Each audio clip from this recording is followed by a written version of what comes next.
Cuidando tu salud con Hospital Saint Luke's. Hola, hola, muy buenos días, público radiante. ¿Cómo están? Yo aquí usurpando el trono de Ian Hernández. Yo soy Gore Sustaita. Bienvenidos y bienvenidas a su programa El Resplandor. Desde hace un ratito ya están con la mejor programación y la compañía de Ian Hernández, Ale Rubio, Paquito Díaz. Pero ahora vamos a arrancar con su sección favorita, Cuidando tu Salud con Hospital Saint Luke's. Cuidando tu salud con Hospital Saint Luke's.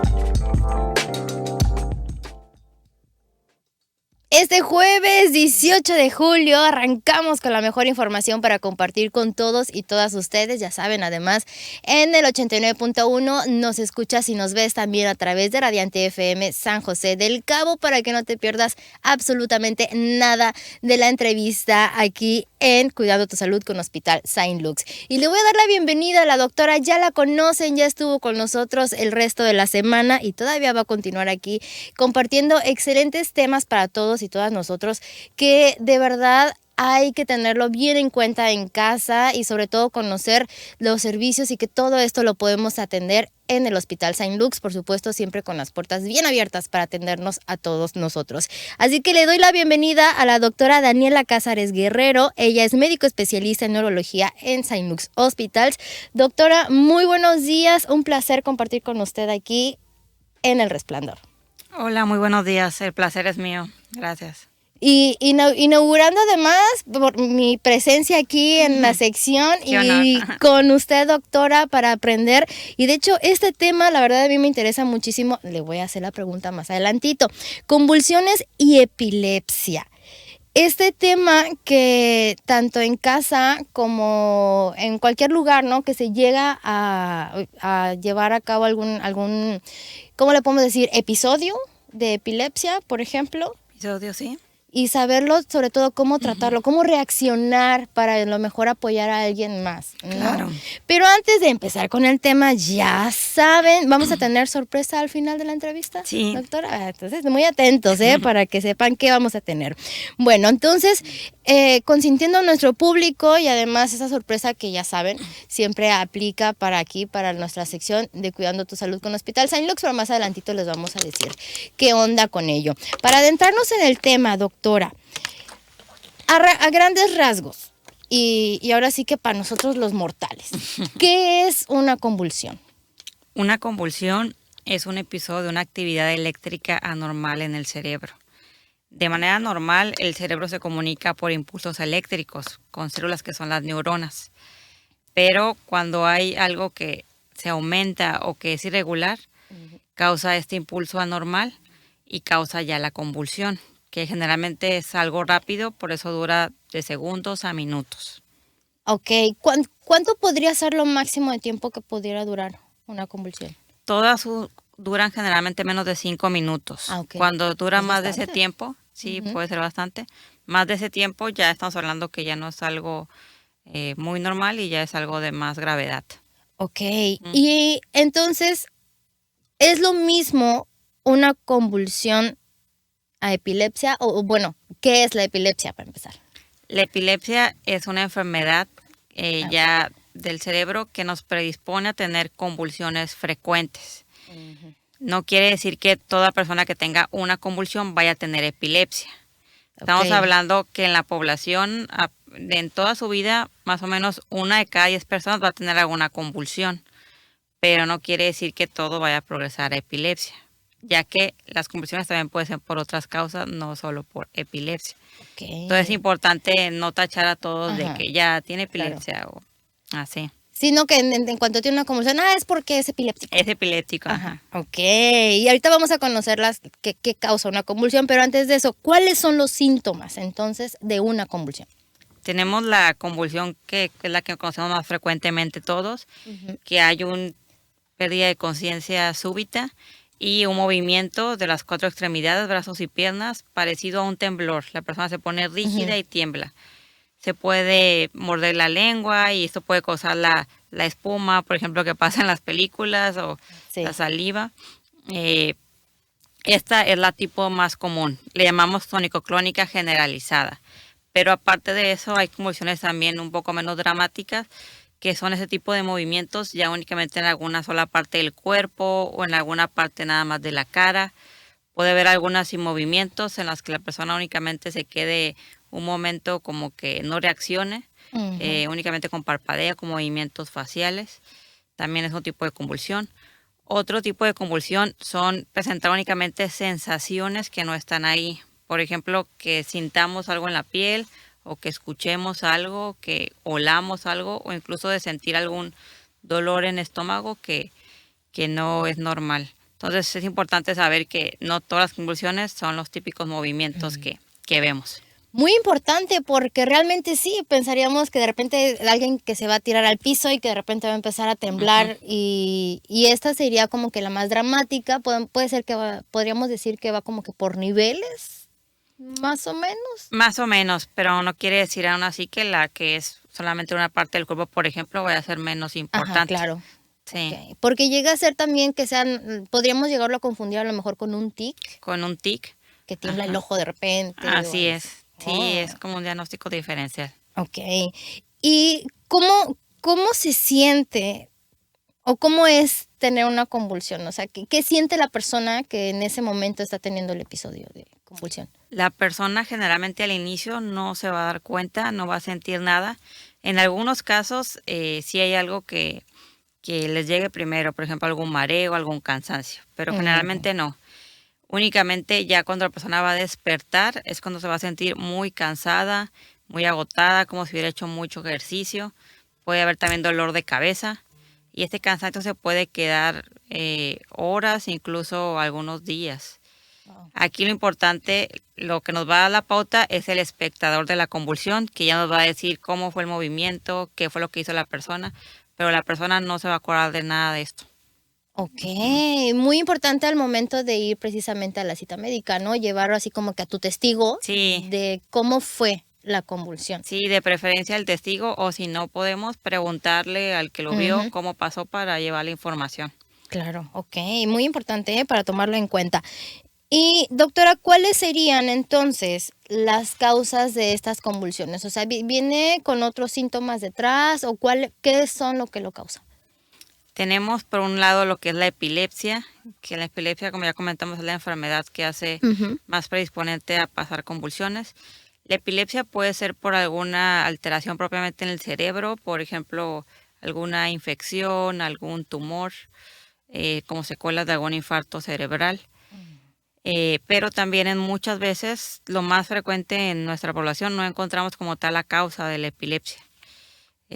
Hacemos estudios y no se evidencia. También en algún porcentaje puede ser un poco hereditaria.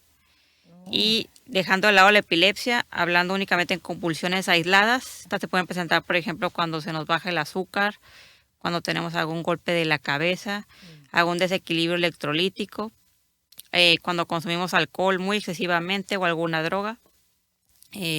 Pueden ser causas no de epilepsia, sino únicamente de convulsiones. Solo de la convulsión. Sí. Ok. Estamos llegando al punto en el que le decía yo de por qué me interesa este tema. Y es que, por ejemplo, yo que tengo una niña de 2 años, luego me han dicho, no dejes que se le suba tanto la fiebre porque se va a convulsionar. ¿Cómo o por qué pasa esto? En el caso de cuando es por fiebre. En el caso de los niños, tenemos ese tipo de convulsiones que son convulsiones febriles. Ok. Ajá. Pero dentro de todo es un padecimiento de la infancia, pero no nos lleva a una epilepsia. Okay. Aquí la temperatura hace que esta actividad eléctrica del cerebro se descontrole y los niños que son un poco más inmaduros su cerebro ya puede ocasionar la convulsión. Pero mientras tenga ciertas características, cierta edad, por ejemplo menores de 5 años, que sea de corta duración, que no haya otros síntomas neurológicos agregados, no estamos hablando que este niño vaya a tener epilepsia. Pero pues sí hay que tratar de evitar porque sí las convulsiones febriles son algo común, pero afortunadamente no es algo de gravedad. Ese punto, ¿no? De que nos asustamos, obviamente te asusta, ¿no? De repente ver convulsionar a tu niño, sí. en ese momento, pero realmente pudiéramos decir entonces que no es algo de gravedad. Y me imagino también si va acompañado de otros síntomas, pues por supuesto ya tendrá su propio tratamiento, ¿no? Así es, cuando son así en niños con fiebre, menos de 5 años, es algo que les va bastante bien y es algo que se quita y no lleva a una epilepsia. Ok. Ujú. ¿Qué puede desencadenar una convulsión? ¿Qué es lo que la provoca? Digo, por ejemplo, en la epilepsia luego por películas o no sé, vemos de que algún mensaje que dice este video presenta imágenes que Ujú, pueden dañar, ¿no? A alguien con epilepsia, que son a lo mejor muy brillantes o muy ujú. coloridas. ¿Sí puede ser desencadenante de estas? Digo, bueno, esa dije epilepsia, ¿no? Pero la convulsión ya sabiendo que no necesariamente es epilepsia. Sí, sí puede haber desencadenantes, no es en todos los casos, realmente solo es una minoría de los casos. En la mayoría de los casos no va a haber algo que nosotros hagamos para que aparezca la convulsión cuando se tiene epilepsia. Pero en otros sí, por ejemplo, la cierta fotosensibilidad, que es Ujú. esto de imágenes brillantes, ciertos colores. También algunas personas algún ruido muy intenso, alguna situación estresante muy fuerte, o ejercicio físico muy intenso, sí puede desencadenar en algunos casos. Y en personas que ya viven con epilepsia, hay ciertas cosas que pueden hacer que tenga una convulsión más frecuentemente. Por ejemplo, cuando la persona se encuentra enferma con fiebre por alguna infección, ya sea gripe, diarrea, infección de la orina. Cuando la persona no se toma bien su medicamento, cuando no duerme adecuadamente, que tiene desvelos y cuando tiene ayunos, que no come adecuadamente, todo esto hace que el umbral de convulsiones se vuelva más bajo y se pueda presentar más frecuentemente. Ok, nos Ujú. mencionó ahorita lo de la toma de medicamentos, entonces puede ser un efecto secundario de algún medicamento que lleguemos a tomar. Sí, sí puede ser. Ok, pero es muy importante no Ujú. automedicarse, muy importante. Y ahora vamos entonces ahora sí a lo que nos puede llegar a preocupar aún más. ¿Sí existe algún tratamiento para este padecimiento? Sí existe. Hay muchos medicamentos hoy en día, le llamamos antiepilépticos, ya los que se usan propiamente para las personas que tienen epilepsia, que se Ajá, sabe que van a seguir teniendo que ya están convulsiones. diagnosticadas con Así es. epilepsia. Ajá. Afortunadamente hay muchas opciones diferentes de acuerdo a cada paciente, de acuerdo a su edad, de acuerdo a las características de la convulsión. Y si un medicamento no funciona, podemos cambiar fácilmente a otro. Ujú. En el caso de únicamente convulsiones aisladas, por ejemplo, cuando se baja el azúcar, aquí el tratamiento sería, ok, tratar esta cuestión, que no se vuelva a bajar y ya no se vuelva a presentar. Ok. Pero en el caso de epilepsia también hay tratamientos muy innovadores que pues contamos en farmacia con todos estos. En algunos casos pudiéramos llegar a dejar el medicamento en algún momento cuando se estabiliza la enfermedad, Mm. pero sí generalmente son medicamentos a largo plazo, de meses o de años. Ok. En el caso solo de la convulsión y también en el de la De la epilepsia, ¿no? epilepsia. Ok. Ujú. ¿Qué hacemos en caso de una convulsión? Tanto como bueno, está complicado, ¿no? Porque como si me está pasando a mí, ya nos explicó, no No siempre hay nos nada que damos hacer. cuenta, pero si la estamos presenciando en alguien más, ¿qué hacemos en ese caso? Es muy importante saber esto como los primeros auxilios de una Sí. convulsión, porque estamos hablando que una de cada 10 personas va a convulsionar en su vida, pues probablemente nos pueda tocar ver a alguien. Ujú. Lo que tenemos que hacer, si es de las típicas de movimientos brazos y piernas, poner a la persona de lado. Ok. No vamos a tratar de sujetarla, ya que el movimiento no se va a poder reducir, pero la podemos poner de lado para que esté en una posición segura. Si tenemos algo blandito a la mano disponible, por ejemplo un suéter, podemos ponerlo debajo de su cabeza Ok. para que la persona no se golpee. Ujú. Si la persona tiene lentes o algún collar, algo que pueda molestar, hay que quitárselo y quitar cosas alrededor con las que se pueda golpear. Ok. Lo que no hay que hacer es meter nada en la boca. Muy comúnmente El lápiz. metemos el Ujú. lápiz o el dedo para que la persona no se muerda la lengua y no se trague la lengua, pero esto sabemos que no va a pasar. Ah, Si ok. bien la lengua se puede morder fuerte, no se puede la persona atragantar con su propia lengua. En Oh, cambio, si ujú. ponemos nuestro dedo, sí nos puede llegar a fracturar el dedo Claro. incluso, o si ponemos otro objeto, se puede tragar el otro objeto, por lo cual Ok. no se pone nada en la boca. No se da nada de alimento ni de bebida hasta que la persona esté bien despierta, sentada. y hay que tomar el tiempo también, muy importante. Yo sé que es muy complicado en el momento de la convulsión pensar en eso, pero si hay varias personas que una toma el tiempo para checar esto de los 5 minutos que comentábamos, que ya sería un tiempo de más gravedad y ya tendríamos que tomar acciones. Ok, entonces se podría decir que eso del lápiz en la boca es un mito. Es un mito, sí, no No, está indicado, no se va a no lo tragar la hagan. lengua, no, nada de eso. No, la lengua sí se muerde fuerte en algunos casos, pero afortunadamente la lengua se regenera rápido. Ok. Entonces es preferible que pase eso a que se lastime Claro. a un tercero o que se atragante con algo. Ujú. Y esperar a que pase. Esperar No hay a que nada más que pase. esperar. Si no hay nada que podamos hacer, algún movimiento, algo que quite. Más que únicamente medicamentos que ya se administran en el hospital. Ujú. Pero eso ya es después. Sí. Ok, excelente. Muchas gracias por estos tips, doctora, que la verdad, ya lo dijo, es muy importante que sepamos porque es muy probable que en nuestra vida podamos presenciar una así. Yo lo voy a decir, a mí me tocó en la prepa, me tocó precisamente un compañero que no sabíamos que era epiléptico y le empezó a dar un episodio. Y sí, realmente muchos no supimos qué hacer en el momento.